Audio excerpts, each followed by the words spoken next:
Les polémiques s'enchaînent au PSG, Neymar et Mbappé se prennent la tête. Restez branchés, on en parle tout de suite. Winamax, grosse cote, gros gain, gros respect. Salut les amoureux du ballon rond, ravi de vous retrouver pour un nouveau JT Foot Mercato. Tout va bien pour le PSG en Ligue 1 qui s'est encore imposé ce week-end contre Montpellier 2-0. Le club de la capitale reste sur 8 victoires en autant de matchs de championnat. Tout va bien dans le meilleur des mondes et Mauricio Pochettino peut préparer sereinement le choc contre Manchester City en Ligue des Champions.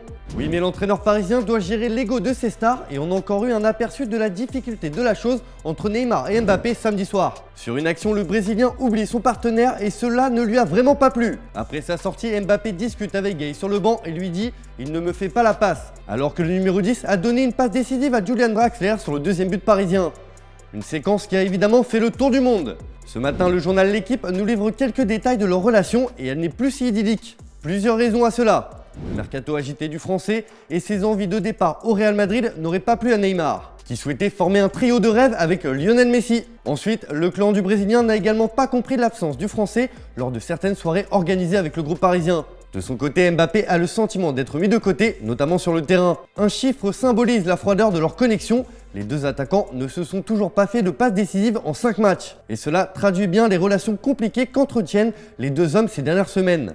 Bon, ils se sont expliqués après la rencontre afin de dégonfler la polémique. Et aujourd'hui, en conférence de presse, Mauricio Pochettino a tenu à désamorcer la polémique et s'est confié sur la relation entre les deux joueurs. Depuis que je suis arrivé au club, si j'ai vu une relation spéciale, c'est bien celle entre Neymar et Mbappé. Et ça n'a pas changé. Leur complicité n'a pas changé aujourd'hui.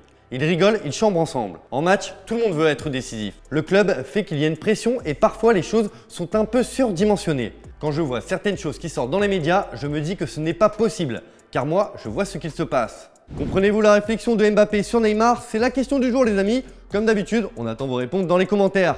Vendredi, on vous avait d'ailleurs demandé quel joueur français réalisait le meilleur début de saison. Vous avez été nombreux à nous dire que Karim Benzema était en grande forme. Et on est complètement d'accord avec vous? Vamonos! On reste au PSG où les galères s'annoncent nombreuses pour Pochettino qui doit aussi gérer ses gardiens. Titulaire lors des 5e et 6e journées de Ligue 1, Gianluigi Donnarumma est retourné sur le banc de touche à l'occasion du déplacement à Metz et de la réception de Montpellier ce week-end. Une gestion explosive qui ne passe pas inaperçue, notamment en Italie où Mino Raiola est pointé du doigt. La presse accuse l'agent du joueur de l'avoir envoyé au PSG afin de privilégier ses intérêts personnels. Ambiance. Bon, rassurez-vous, tout n'est pas si noir au PSG, il y a quand même des bonnes nouvelles. Alors que les Parisiens affrontent Manchester City demain soir en Ligue des Champions, Lionel Messi et Marco Verratti devraient bien être présents dans le groupe pour ce choc. C'est ce qu'ont dévoilé les images de l'entraînement du jour au Centre Redou. Les deux joueurs ont participé normalement à l'intégralité de la séance. Reste à savoir s'ils débuteront la rencontre sur le banc ou non. Allez, il n'y a pas que le PSG dans la vie, mais Claude Puel a du souci à se faire pour sa place sur le banc de Saint-Etienne. Les Verts ont enchaîné une 5e défaite consécutive en championnat ce week-end et se retrouvent bon dernier. L'entraîneur du club va jouer sa tête lors du derby contre Lyon à l'occasion de la prochaine journée. Le faux pas est interdit. Je ne sais pas vous, mais moi je me suis régalé pendant cette 8e journée de Ligue 1 et notamment pendant le match entre Marseille et Lens hier soir. Il y a un truc qui m'a impressionné, c'est l'arrêt de Jean-Louis Léca devant Gerson. Le gardien lensois a raconté son exploit après la rencontre. Normalement, je les bloque, mais là, elle m'est partie des mains.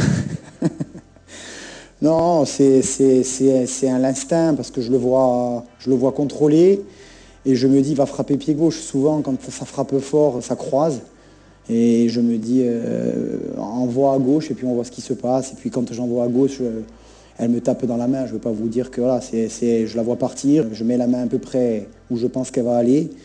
Et voilà, il y a de la réussite aussi dans ça, mais je suis content. Il y a un peu de mercato ce lundi où l'on apprend qu'Aaron Ramsey pourrait quitter la Juventus cet hiver. Peu utilisé par Massimiliano Allegri depuis le début de la saison, le Gallois pourrait plier bagage lors du prochain mercato hivernal. Courtisé par plusieurs clubs anglais, la vieille dame ne le retiendra pas et serait prête à le libérer de son contrat. Mais pour rebondir en première ligue, il devra baisser son salaire. On termine par l'image du jour et une promesse tenue par Eduardo Camavinga. Le milieu de terrain du Real Madrid avait promis aux salariés de son ancien club, le Stade Rennais, de leur envoyer à tous un maillot de la Maison Blanche à son nom. C'est chose faite puisque l'international français a posté sur son compte Instagram une photo où on voit les salariés du club breton avec son maillot au Real. 166 pièces ont été offertes par le joueur de 18 ans. Respect. Voilà, c'est tout pour aujourd'hui les amis, merci de nous avoir suivis. Si ça vous a plu, n'oubliez pas de vous abonner et on se retrouve dès demain pour un nouveau JT Foot Mercato qui, je vous l'annonce, sera plein de surprises. Allez, à demain.